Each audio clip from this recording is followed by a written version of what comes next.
بسم الله الرحمن الرحيم ونفخ في الصور فإذا هم من الأجداث إلى ربهم ينسلون. சூரா யாசீனுடைய 51வது வசனம். ونفخ في الصور فإذا هم من الأجداث إلى ربهم ينسلون. ونفخ في الصور, சூர் ஊதப்படும். ونفخ في الصور, சூர் ஊதப்படும். فإذا هم, சூர் ஊதக்கூடிய அந்த சமயத்தில் அவர்கள் மினல் அஜிதாதி, அவர்களுடைய இருப்பிடங்களிலிருந்து, சூர் ஊதக்கூடிய அந்த நேரத்தில் அவர்களின் இருப்பிடங்களிலிருந்து இலா ரப்பிஹிம் யன்சிலூன், அவர்களுடைய ரப்பின் பக்கம் விரைந்து செல்லக்கூடியவர்களாக இருப்பார்கள். وَنُفِخَ فِي الصُّورِ فَإِذَا هُمْ مِنَ الْأَجْدَاثِ إِلَى رَبِّهِمْ يَنْسِلُونَ. சூர் ஊதக்கூடிய அந்த சமயத்தில் அவர்களுடைய கபறுகளிலிருந்து, அவர்கள் அடங்கி இருக்கக்கூடிய அந்த இடங்களிலிருந்து தன்னுடைய ரப்பின் பக்கம் அவர்கள் விரைந்து செல்லக்கூடியவர்களாக இருப்பார்கள்.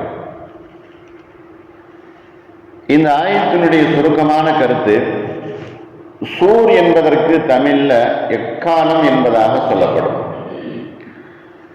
அப்படி ஊதக்கூடிய அந்த சூரிலே மனிதர்கள் எல்லாம் தங்களுடைய இருப்பிடங்களிலிருந்து எழுந்திருத்து அல்லாஹ் எங்கு இருக்கிறானோ, எந்த இடத்துல இருக்கிறானோ அவனை நோக்கி விரைந்து அவர்கள் ஓடக்கூடியவர்களாக இருப்பார்கள். இந்த 51வது வசனத்துல இரண்டாவது சூர் ஊதுவதை பற்றி அல்லாஹ் சொல்லி காட்டுகிறான்.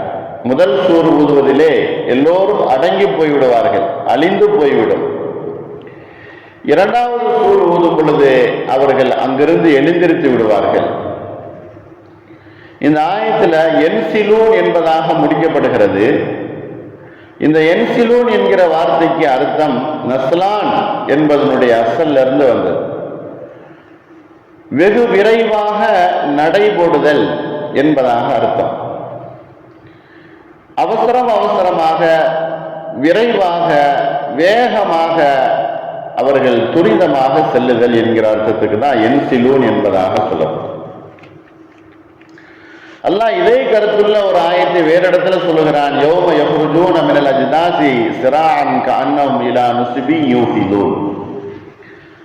சூர் ஊதப்பட்டதற்கு பின்னால் அவர்கள் விரைந்து செல்வார்கள். எப்படி உலகத்துல ஒரு நட்டு வைக்கப்பட்ட ஒரு பொருளை பார்த்து, சிலையோ அல்லது ஒரு குச்சியோ பார்த்து அவர்கள் விரைந்து சென்றார்களோ, அதுபோல மறுமையில அவர்கள் சூர் ஊதப்பட்டவுடன் இறைவனை பார்த்து அவர்கள் விரைந்து செல்வார்கள். முதல் சூர் ஊதும் பொழுது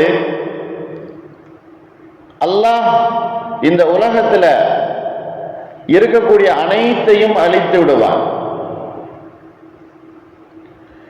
முதல் சூருக்கும் இரண்டாவது சூருக்கும் இடைப்பட்ட காலங்கள் என்பது 40 வருடங்கள் என்பதாக சொல்லப்படுகிறது. 40 வருடங்கள் என்பதாக இரண்டு சூருக்கும் இடைப்பட்ட காலம் என்பது, அல்லாஹ் முதல் சூரை ஊதி எல்லோரையும் அழித்து சரிசமமாக ஆக்கி விட்டுடுவான். இரண்டாவது சூறு 40 வருடங்களுக்கு பின்னால் ஊதப்படும். இது மற்ற தஃசீர்கள்ல நிறைய விரிவாக சொல்லப்பட்டிருக்கிறது. முதல் சூர் ஊதும் பொழுது திடுக்கமும் பயமும் மௌத்தும் ஏற்பட்டுவிடும். முதல் சூர் ஊதும் பொழுது பயம், திடுக்கம், மௌத்து எல்லாமே வந்துவிடும். இரண்டாவது சூர் ஊதும் பொழுது அவர்கள் எழுந்திருத்து நிற்பார்கள். அந்த சமயத்தில் பொய்யாக்கியவர்களுக்கு கவலை ஏற்பட்டுடும்.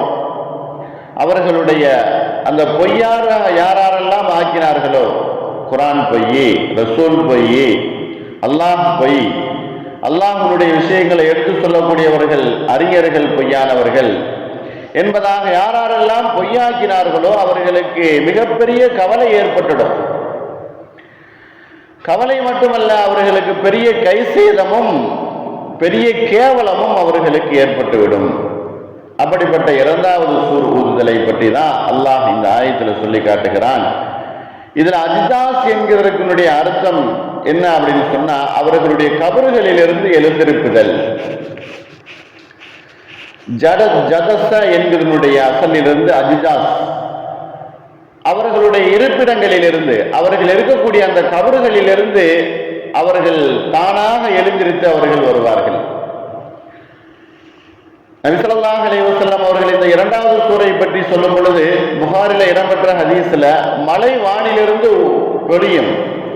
எப்படி காய்ந்து போன புற்பூண்டுகளுக்கு மழை தண்ணீர் வந்தது அப்படின்னு சொன்னா பசுமையாக முளைத்து விடுகிறதோ, அதுபோல கபறுகளுக்கு தண்ணீர் செல்லும் பொழுது மனிதர்கள் அங்கிருந்து உயிரோடு எழுந்திருப்பார்கள்.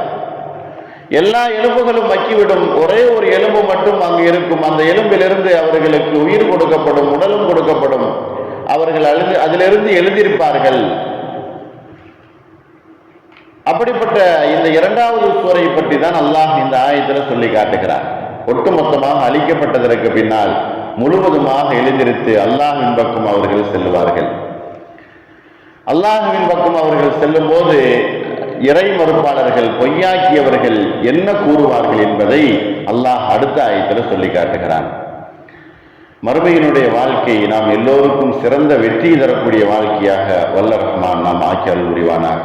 வாஹிரு தாவானா அல்ஹம்துலில்லாஹி ரப்பில் ஆலமீன். அஸ்ஸலாமு அலைக்கும் வரஹ்மத்துல்லாஹி வபரகாத்துஹு.